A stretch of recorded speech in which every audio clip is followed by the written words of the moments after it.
Good morning, everyone, and welcome to our webinar on Ohio EPA's Risk Management Plan as it pertains to drinking water and wastewater treatment operators. My name is Dan Sowery with the Division of Environmental and Financial Assistance here at Ohio EPA, and I'll be moderating this morning's presentation with Ohio EPA's Jeff Beatty.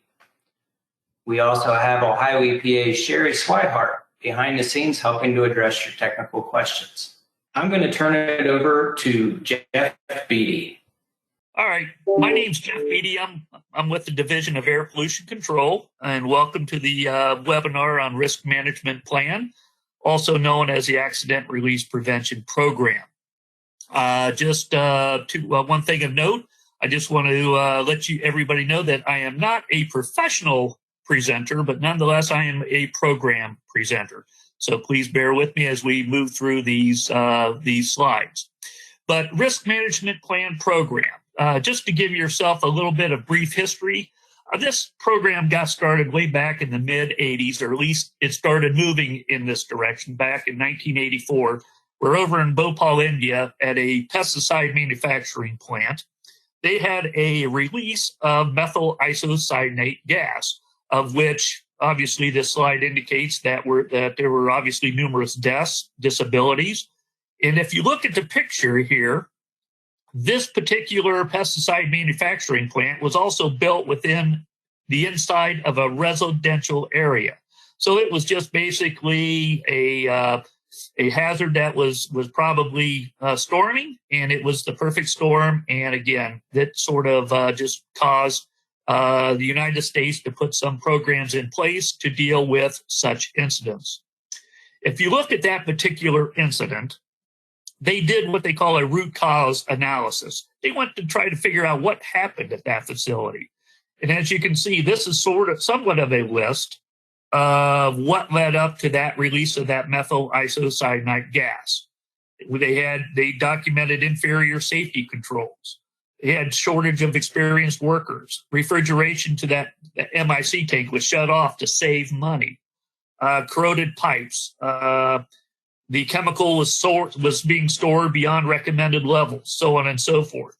But if you can look at this slide and you see those bullet items primarily are all guts, if you will, of the requirements that are built into the Risk Management Plan Program, which truthfully, if you look at the RMP program and you look at these bullet items, they're probably also requirements and issues you have to address if you fall under the OSHA Process Safety Management Plan type program. So again, these are the items that the RMP establishes rules and regulations to address at the facility level, so that hopefully we can try to eliminate or minimize such an event happening here in the United States. So the whole intent, again, is the RMP, or the Risk Management Plan Program. It's an accident prevention plan. We're not going to stop accidents from happening because they do occur, but hopefully our goal is to maintain a safe facility by taking steps or putting steps in place to try to prevent and or reduce these releases. And again, you're going to hear terms such as hazard assessment, prevention history, emergency response plan, so on and so forth. And we'll get into slides as we continue. But again, it's all designed to try to help prevent and or reduce a possibility of a spill or a release from occurring at your facility. And truthfully, also one of the intents of the RMP program is that first bullet item. It's just to try to stress, and we can't stress enough, that facilities that have chemicals, that have processes, so on and so forth, at their facility, just to recognize and accept those generally accepted good engineering practices. There's a lot of associations as well as societies and or institutes, such as for the water and or wastewater, the Chlorine Institute is a very beneficial resource to you from a reference or a resource perspective. So get to know that, what they have available to you to help you maintain your RMP as well as your OSHA Process Safety Management Program on a continued annual basis. So basically, again, we had the incident back in 1984 over in Bhopal, India, and then the U.S. Congress got involved. They established back in 1986 the Emergency Planning and Community Right to Know, which is those chemical inventory reports that are being submitted March 1 of each and every year, and it established these LEPCs, or local emergency planning committees, to try to deal with preparedness activities, within our communities. Basically, around 1992, OSHA developed that process safety management program that's geared towards the reporting elements, as we'll get into as we proceed through this particular webinar. And then for this particular program, or the Accident Release Prevention Program, also known as RMP, or that Risk Management Plan Program, it all pretty much started around early 1990 through the Clean Air Amendments of 1990. And then by the time they got done dealing with all the rules, all the regulations, putting together their list of chemicals, it primarily kicked in around 1996. And then by the time they had the implementation part of the RMP program, beginning June 21st of 1999, was the reporting deadline date for that first RMP to be submitted to US EPA, as well as to the state of Ohio or any other states that you might have. When you see that term, submit a risk management plan, that is all done through what they refer to as a CDX, or Central Data Exchange System. It's an application from US EPA that you do online. It's a web-based reporting tool, and it primarily just gives a report or a snapshot about your facility's RMP program, from a prevention program, what you're dealing with. Are you addressing emergency response? Are you addressing hazard assessments, so on and so forth?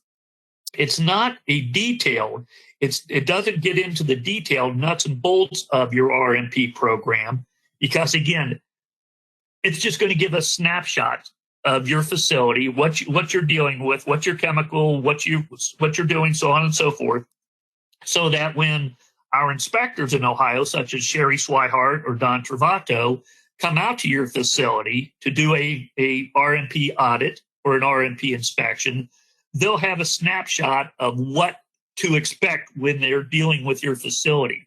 What's your chemical? What's your process? What other factors are they going to have to look at when they come out to do an audit? What questions?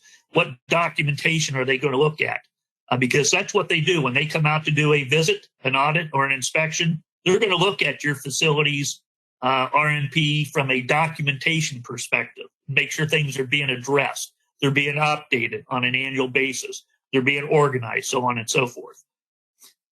Part of your RMP is doing a hazard assessment, doing a worst case and or an alternative release type scenario, whereby that's just taking your chlorine, for example, which is probably the most common RMP chemical that a water or wastewater treatment plant may have to deal with. Basically, there's an application where you can do a worst case or a alternative version or a more realistic release, and try to determine if you do have a release of that chlorine at this amount under these conditions, and how far is it going to be released off-site from that particular process. And it's going to, and we'll get into that here in a second. What are you doing with your prevention type program, so on and so forth, as well as emergency response? So the RMP program applicability is, okay, like any other regulatory program, you have to fall within certain reporting elements that meet your facility to see whether this program applies to you or not. The first step is this program, the RMP program, has a specific list. It has 77 toxic substances, as well as 66 what they refer to as flammable substances. And if you look in, basically, you can find that list at that website that I've highlighted in red. It's on not only US EPA's website, but it's also found within our Ohio EPA's RMP website. That's the first step. So you first have to see whether you have one of those chemicals and or flammables at your facility. Then you have to look at, do you have it in a process? Basically, whether you store it, handle it, process, or whatever.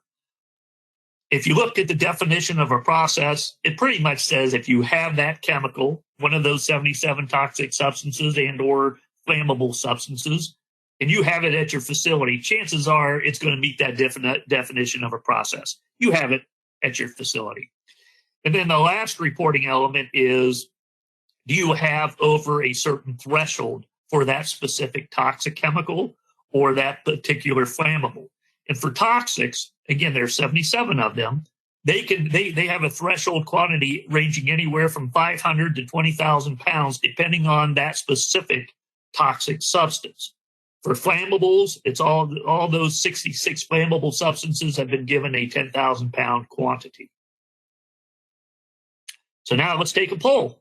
What are the RMP program applicability used to determine if your facility, if RMP applies to you as a facility?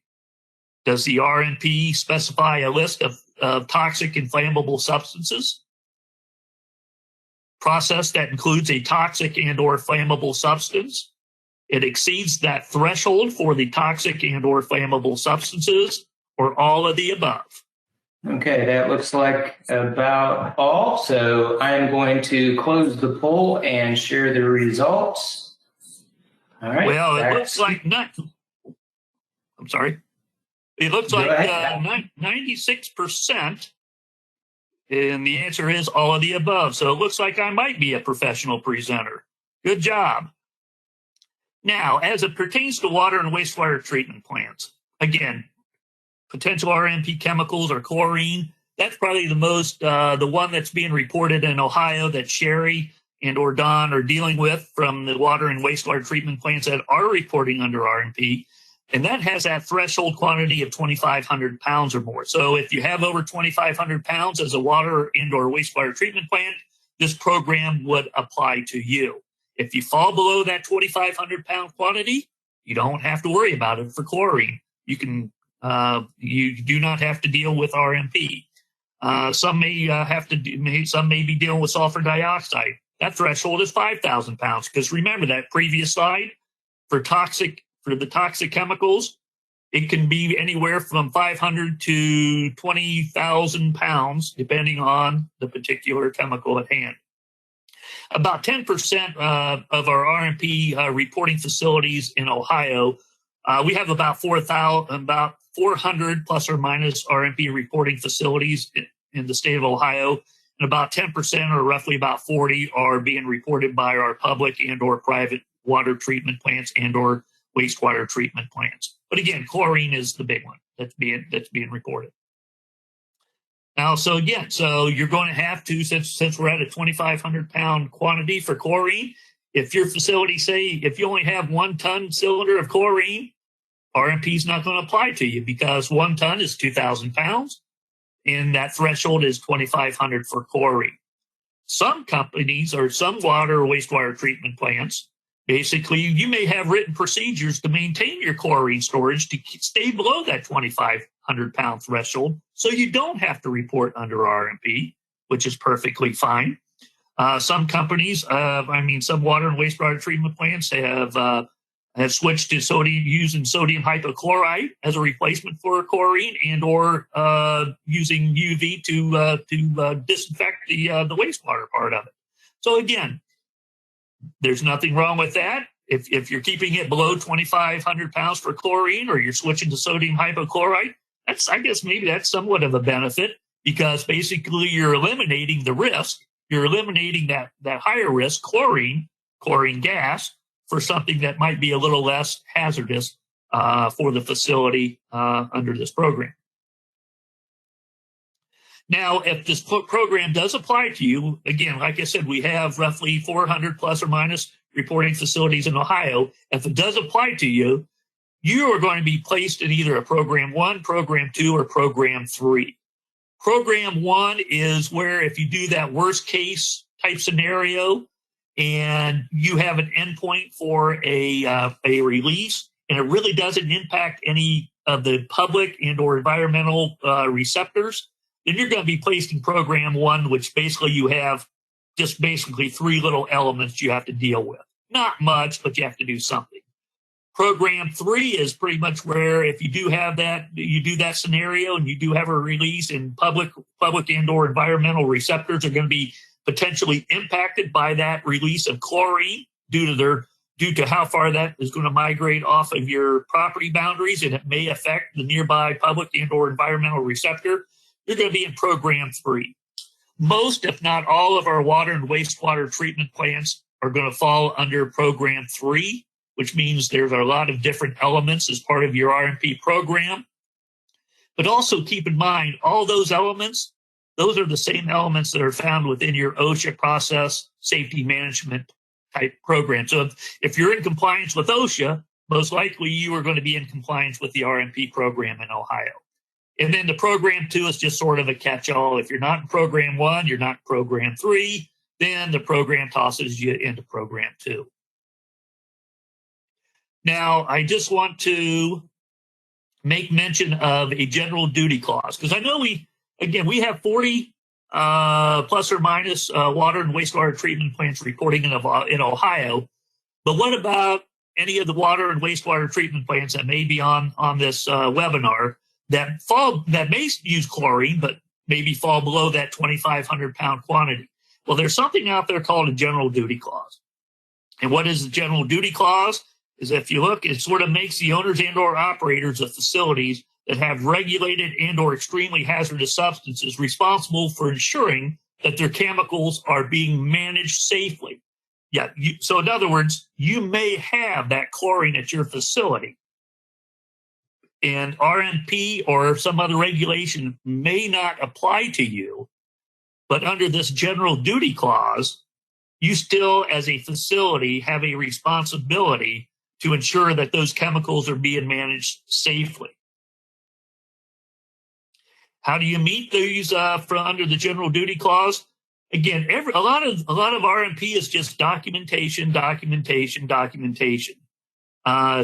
even if you do not fall under RMP, just make sure that, and you have chlorine, just make sure that you're following with that chlorine, with that process or group of processes.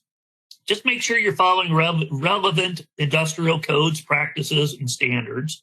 Be aware of your facility, be aware of any accidents, and so on and so forth. The reason why I bring this up is, if you look at the last bullet item on this slide, the federal government, they do have the ability to enforce for lack of a general duty clause. So just because, say, RMP and or OSHA may not tie into here, if something happens at your facility involving that chlorine, they may do an investigation and they say, well, we can't do any enforcement under OSHA. We can't do any enforcement under EPA's RMP. The general duty is a fallback, and they can enforce for a facility not adhering to at least the general duty clause of being a responsible facility, having that hazardous chemical, having that process, and making sure that it's being operated in a safe fashion. I just wanted to bring that to your attention. Now, RMP, your RMP basically is submitted once every 5 years. It's not an annual RMP submission unless you change a process or you bring a new RMP an RMP chemical at your facility, so on and so forth. But so again, you have to basically deal with submitting an RMP once every 5 years. US EPA will give you a heads up of when your 5-year anniversary is coming up, so on and so forth. Now, if you do deregister, you can deregister out of the RMP program. Say that you've been storing over, say 4,000 pounds of chlorine in two 1-ton cylinder containers, and you're cutting back or you're transferring to sodium hypochlorite, and you no longer have to report under this program. You do have to deregister within 6 months, which would just basically get you off of our radar screen. When you submit to RMP, again, they have through that CDX, that stands for the Central Data Exchange System. It's US EPA's main reporting exchange system. And for this program, they incorporate something called an RMP asterisk e-submit. That's how you would submit your once every 5-year RMP submission. And in red, that's the website where you can access that RMP asterisk e-submit. And again, there's if you have any questions, you just that's the RMP Reporting Center hotline. Now again, you got program 1, program 2, program 3. I don't have a slide for management, but so we're going to start talking about program 3. When you see management, that's just more of a document that just talks about how your facility is going to manage your RMP program. Who is going to be responsible for what? So you're going to have names, you're going to have titles, you're going to have responsibilities to do all of these other items that fall under program 3. It could be, you could have, obviously you're going to have your executive management as part of your RMP implementation team, but you're also going to probably make use of operators, maintenance staff, so on and so forth, to handle the day-to-day or the responsibilities of maintaining these items that fall under the program 3 items. So we talked about hazard assessment. We're talking about okay, now as you can see, the first item I highlighted is hazard assessment. So hazard assessment primarily talks about you doing a worst case and a alternative release scenario in order to try to determine if you do have that chlorine in this amount under these conditions, where is that release going to go and how far is it going to go from that process, so that you can identify potential affected areas that may be impacted by that spill or that release. Again, US EPA has another application called RMP asterisk COM, and that is going to help you determine what that endpoint of that chlorine release and where that impact can be. And again, there's a website where you can get that RMP asterisk COM. Again, when you do a worst case and alternative release scenario, make sure or be aware of your residential population within that radius from your facility, from your property boundaries. Know where that residential population is. Any public and or environmental receptors, schools, hospitals, if you have parks, streams, rivers, so on and so forth. Those are considered to be receptors, potential areas that may be impacted by that spill or that release scenario. So that RMP asterisk COM, again, that's an application that's pretty much utilized throughout for RMP to get that release scenario going. So if you get into the application, that's going to be your first screen. And again, it's very simple. Basically, you're going to be able to determine what your single chemical is or your flammable. They have it categorized, and all you do is click on whatever chemical you have. For our particular scenario, it's going to be chlorine. So you just go through the series of prompts. Here you have chlorine, CAS number, and then there's just a little bullet items to click. Worst case scenario or that alternative. Liquefied under pressure. How many pounds of chlorine do you have being released? And then you just submit. And what's going to happen is this particular application is going to give you that endpoint. So for this particular example, I believe it's 1.3 miles that's going to be impacted if that 2,000 pounds of chlorine is being released under that particular scenario. So that's why you have to know what is close within your proximity of your facility to see if there's going to be anybody or any environmental and or public receptors that are going to be impacted within that 1.3 miles of release impact. Now, keep in mind, this program is nothing more than documentation. So when Sherry Swihart and or Don Travato come out to do a audit or an inspection under RMP, they're going to ask you for a copy of your worst case in this scenario for worst case and or alternative. So when you generate this, to see whether you're going to be put in program 1, 2, or 3, make sure you print out a copy of this, put it in a 3-ring binder, label it, put it on a shelf somewhere where everybody knows, or people know where it is. So when 1 or 2 of the dynamic duo come out to do their inspection or their audit, you'll have it ready for them so that they can review it to make sure it's updated, accurate, and it was done properly.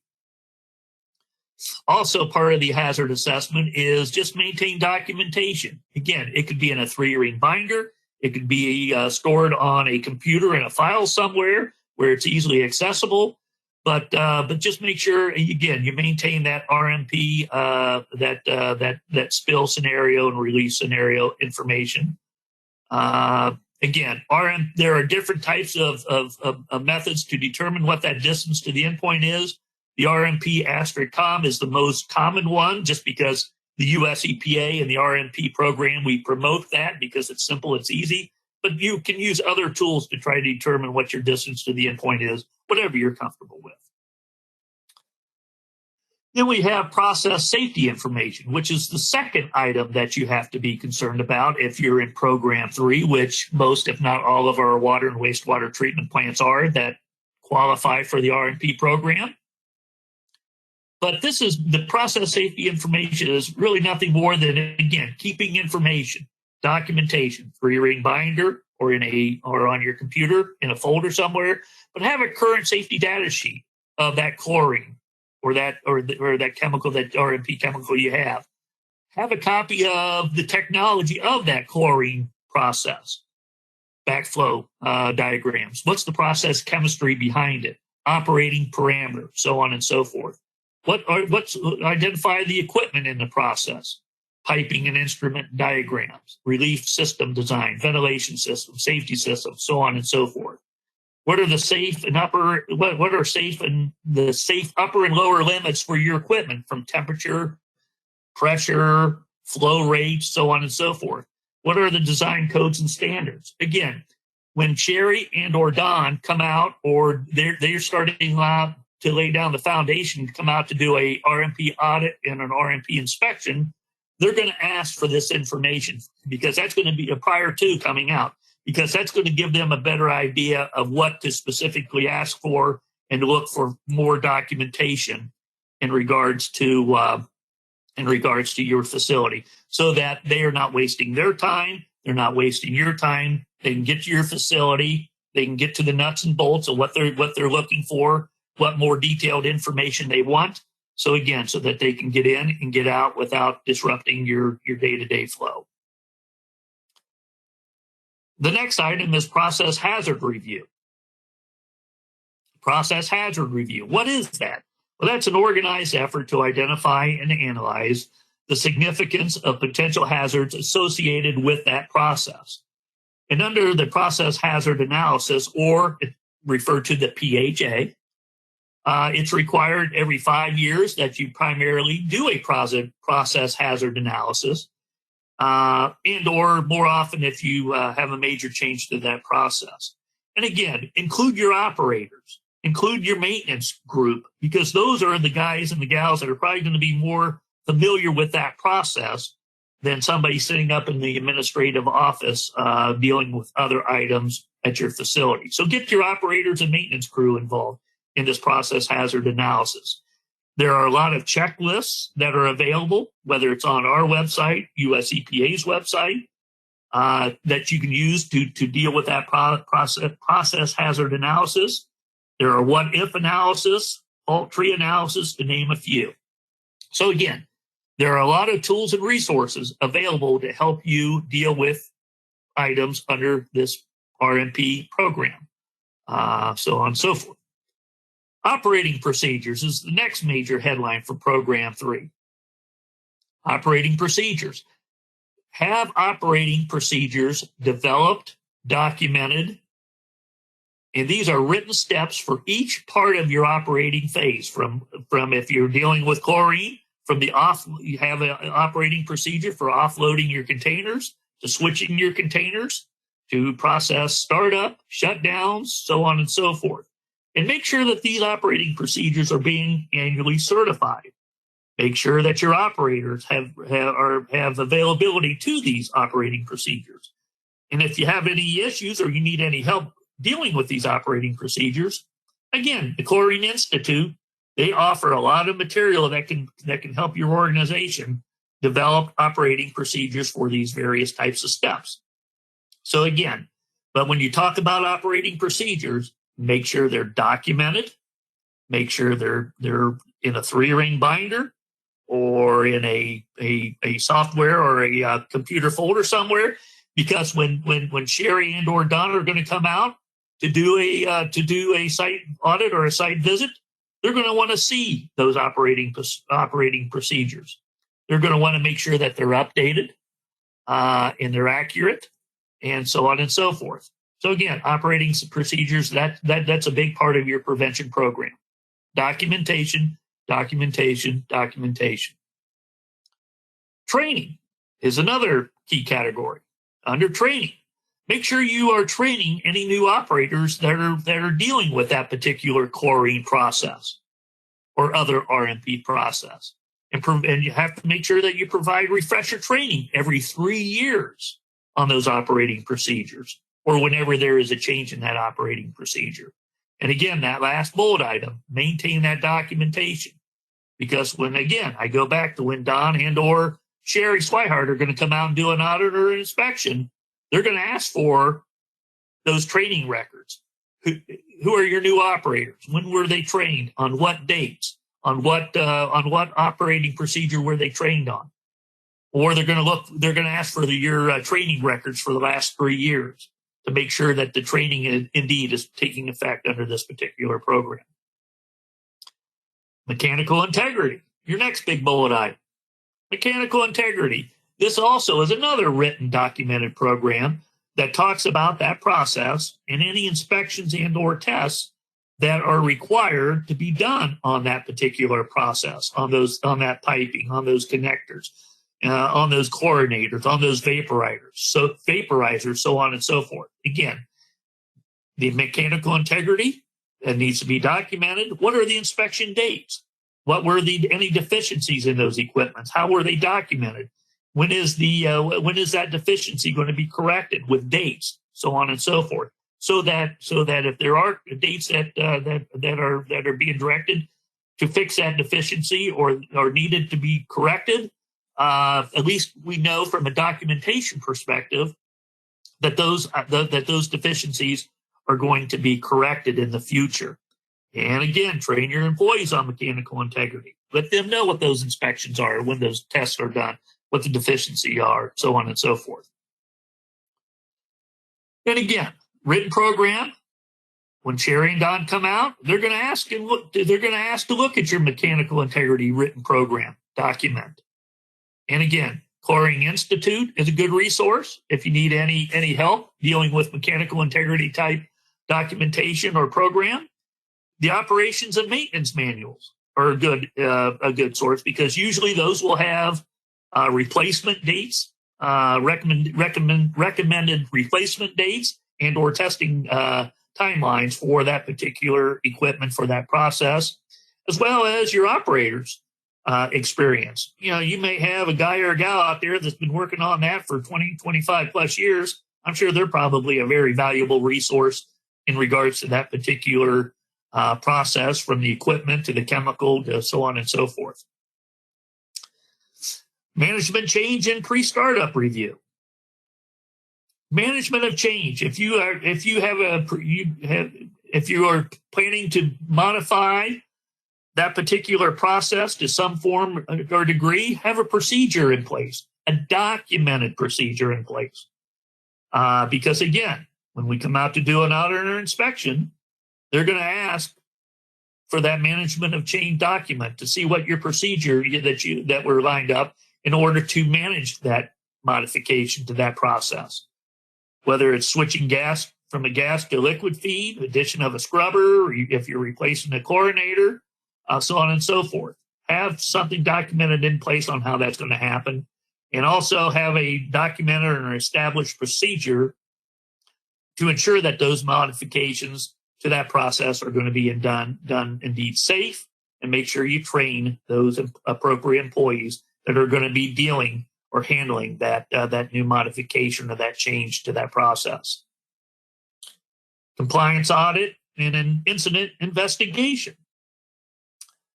Make sure you're under RMP. You are to do a RMP compliance audit once every 3 years. Again, I'm going back to what you report once. You report a new RMP every 5 years to US EPA, of which Ohio EPA, we receive a copy or we have access to that RMP that's submitted once every 5 years.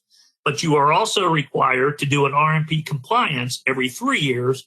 And pretty much what that compliance audit is it can be done either internally with staff from your facility, or you can use an independent contractor to just look at your RMP program, where you stand, knowing that your 5-year RMP submission is due within a certain timeline, to make sure that you're still continuing to address the RMP compliance requirements, making sure that you're moving in the right direction, so that when you do resubmit in 5 years, that your RMP report is going to be true, accurate, updated, and you are continuing to prove to the RMP program, to Sherry and to Don, that the RMP is being addressed on a continued basis at your facility. If you have any incident investigations, make sure those are documented. If you have a near miss or a close release of the chlorine, make sure that there's documentation that you as a facility, you're looking into or you're investigating why that particular event occurred. Make sure you have at least one person that has knowledge of that process, and or it could be use of an independent person to investigate that incident or that event. Employee participation, hot work permit, and contractors. We're getting close to being done with our program 3 activities.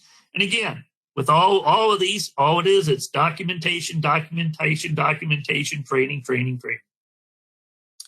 Employee participation, again, encourage the facilities that have a written plan to involve your employees, because again, those operators and those maintenance people probably are one of your most important assets to implement your RMP program and the RMP program elements.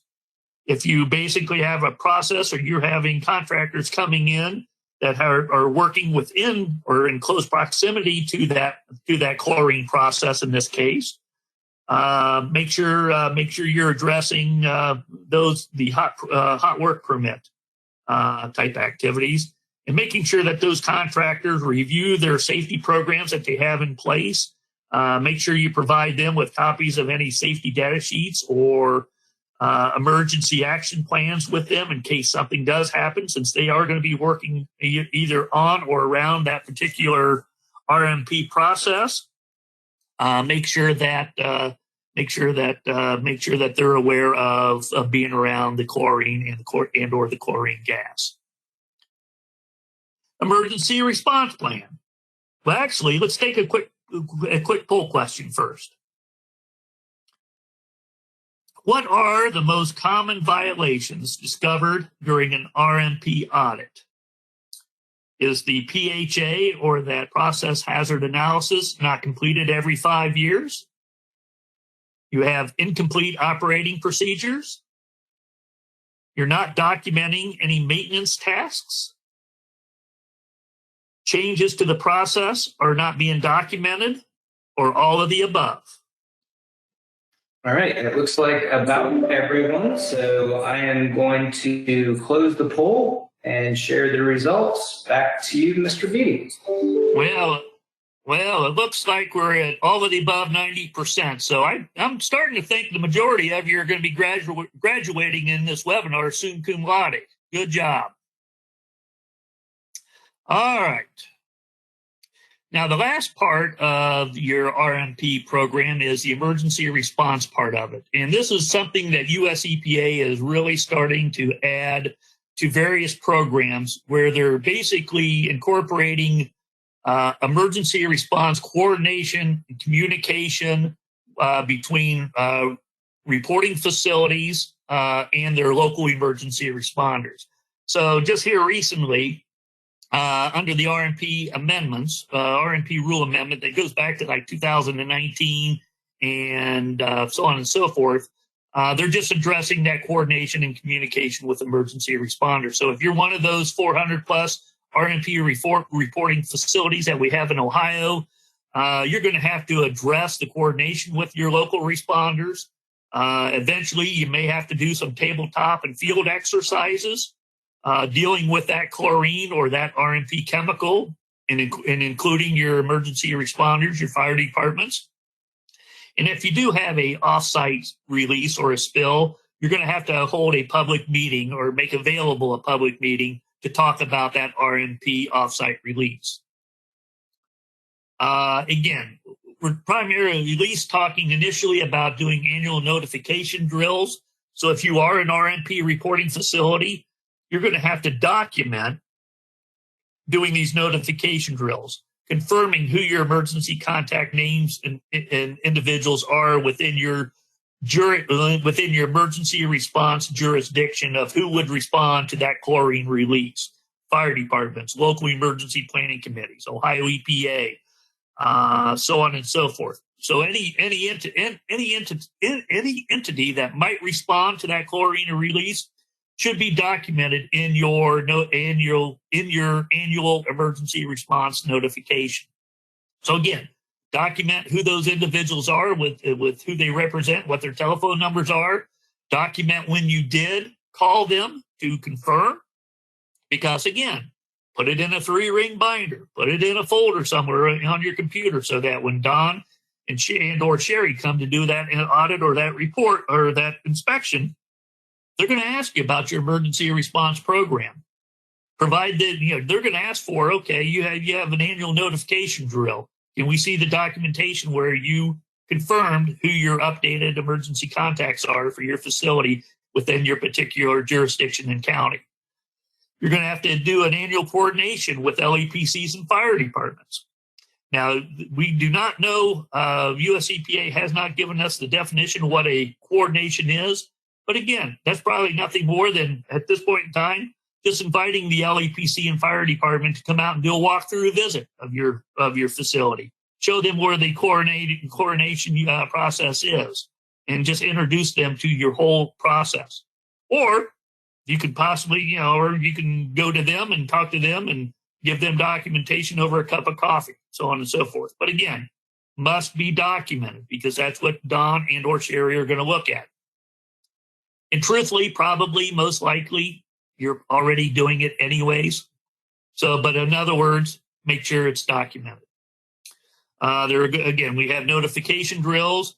Eventually, you're going to have to probably do tabletop exercises and tabletop exercise is just pretty much where you bring the emergency responders to your facility, or you go to your county EMA or emergency management agency. You sit down at a table and the responders in the facility, and you work through a case scenario of who's going to be doing what from beginning to end. Or you may do a field exercise where you actually do a full-scale type field exercise where you actually have the players show up and go through a mock incident.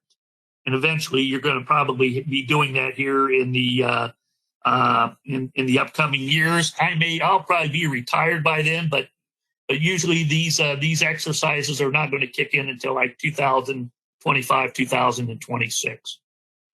But again, that's on the horizon for RMP reporting facilities. So I think we have one last quick poll, Mr. Salary. So question number 3 for my students. What are the new requirements for the emergency action plan regarding the RMP regulations that affect treatment plants? An annual notification drill is coming up. Annual coordination with your LEPC or local emergency planning committee and fire department, or all of the above?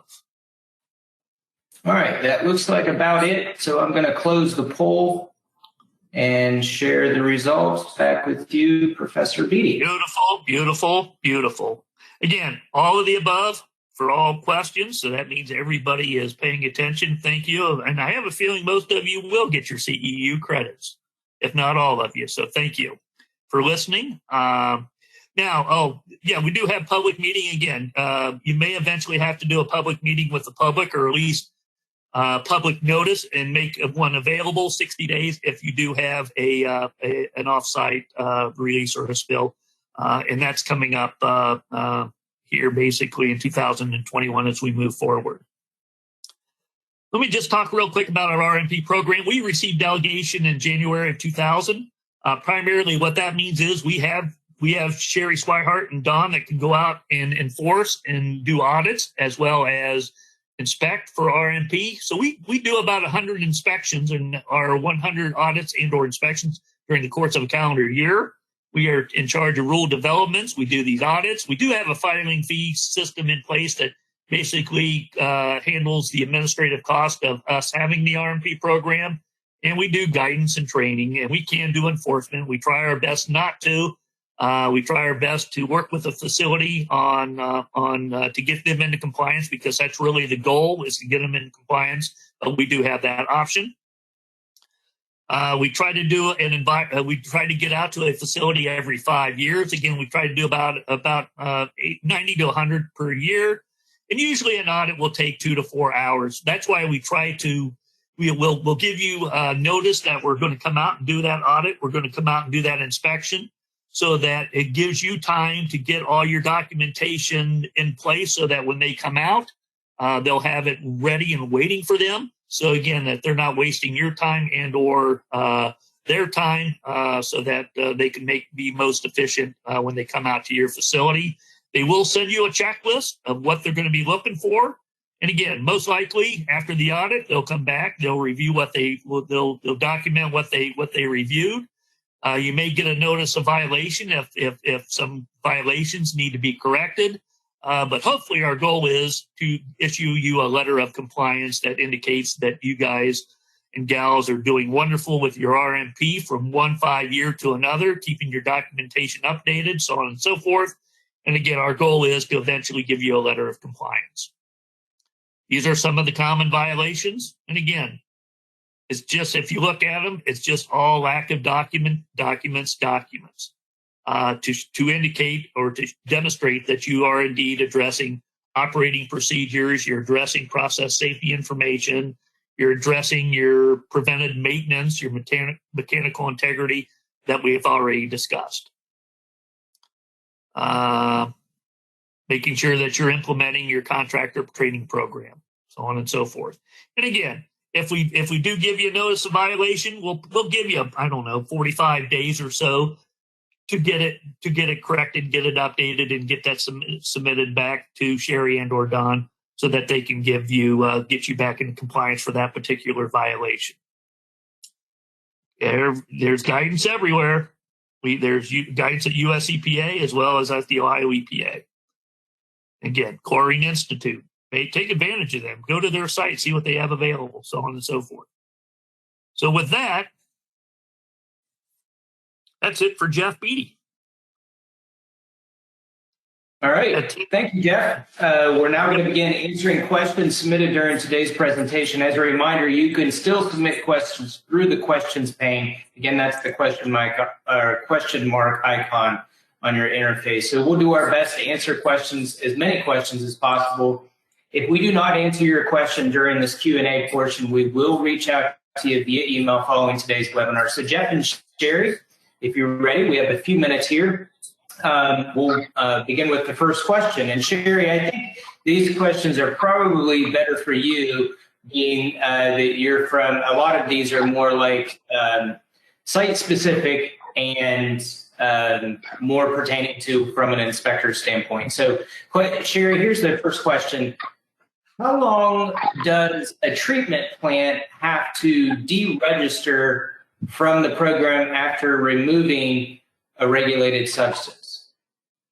The treatment plant has 6 months to deregister from the program, and it's suggested that they do so because that way they don't have to pay fees every year. Oh, that makes sense. It's always good to avoid fees. Okay, Sherry, here's another one. If the treatment plant has a risk management plan type of reportable release that affects offsite receptors, When is a public meeting required? That's a good question. That is a good question. They have, according to the new rules, they have 90 days to have that public meeting and get the information to US EPA.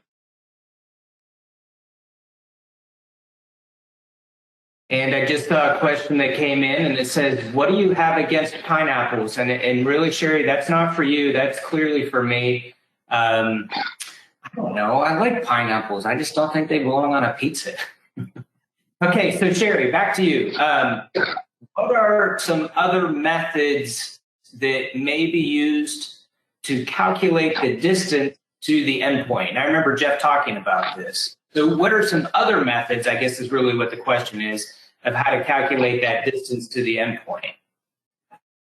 Besides the RMP comp, which is the web-based US EPA method, you also can use Aloha, which is available for free. It's the Cameo web suite. You can use American Water Works Association has a manual that you can use. And US EPA also has tables that you can print off, and it'll give you a distance for your cylinder, because it's basically the same for everybody. All right.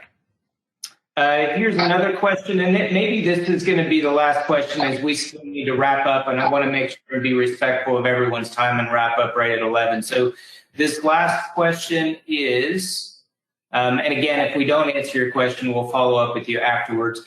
How are the frequency and types of inspections or tests determined for treatment plants? The best way to determine when your equipment is how it should be maintained and how often is by reviewing the Chlorine Institute manuals. There's several of those. The best place is actually your equipment operation and maintenance manuals. And those come with your chlorinators and vaporizers and all that. And it'll tell you everything you need to do. Or you can just use previous industry experience and just document that. Excellent. Okay, so thank you, Jeff, for your great presentation. Thank you, Sherry, for helping to address technical questions. And thank you, everyone, for attending today's webinar. Please check out our upcoming sessions. On August 5th, we'll be hosting a webinar geared for educators, parents. I know many of you are parents as well, local leaders, and others to learn about recycling-related grant funding opportunities for schools. Also, our recognition program for students. So as parents, if you know if your children have led sustainable initiatives at their schools, we'd like to recognize them for that. And also, if we have any local artists with us, or if you know if your kids are making art out of recycled materials, we would like to highlight our recycled art demonstration. We plan to host that virtually on National Recycling Day, November 15th. Join us on August 12th for environmental regulations of businesses in your community. This webinar will provide an overview of the environmental regulations affecting both large and small businesses and explain Ohio EPA's permitting, inspection, and enforcement procedures. And then lastly, please save the date for our virtual sustainability conference being held on September 21st through the 23rd. This virtual conference is free to attend, and it will provide perspectives on encouraging, implementing, and celebrating sustainable initiatives from all sizes of communities, businesses, academia, and others. So if you ever wanted to implement sustainable initiatives in your organization, but you weren't sure where to begin, this free conference is for you. Check out our webpage in the coming weeks for more information on how to register and attend sessions of interest. If you missed past webinars or you'd like to register for these and other upcoming webinars, check out our training tab at epa.ohio.gov/DEFA. You can also go to our training tab and subscribe to receive email notices for our upcoming webinars, conferences, and workshops. And with that, we will end today's webinar. Thank you again for joining us, and have a great day.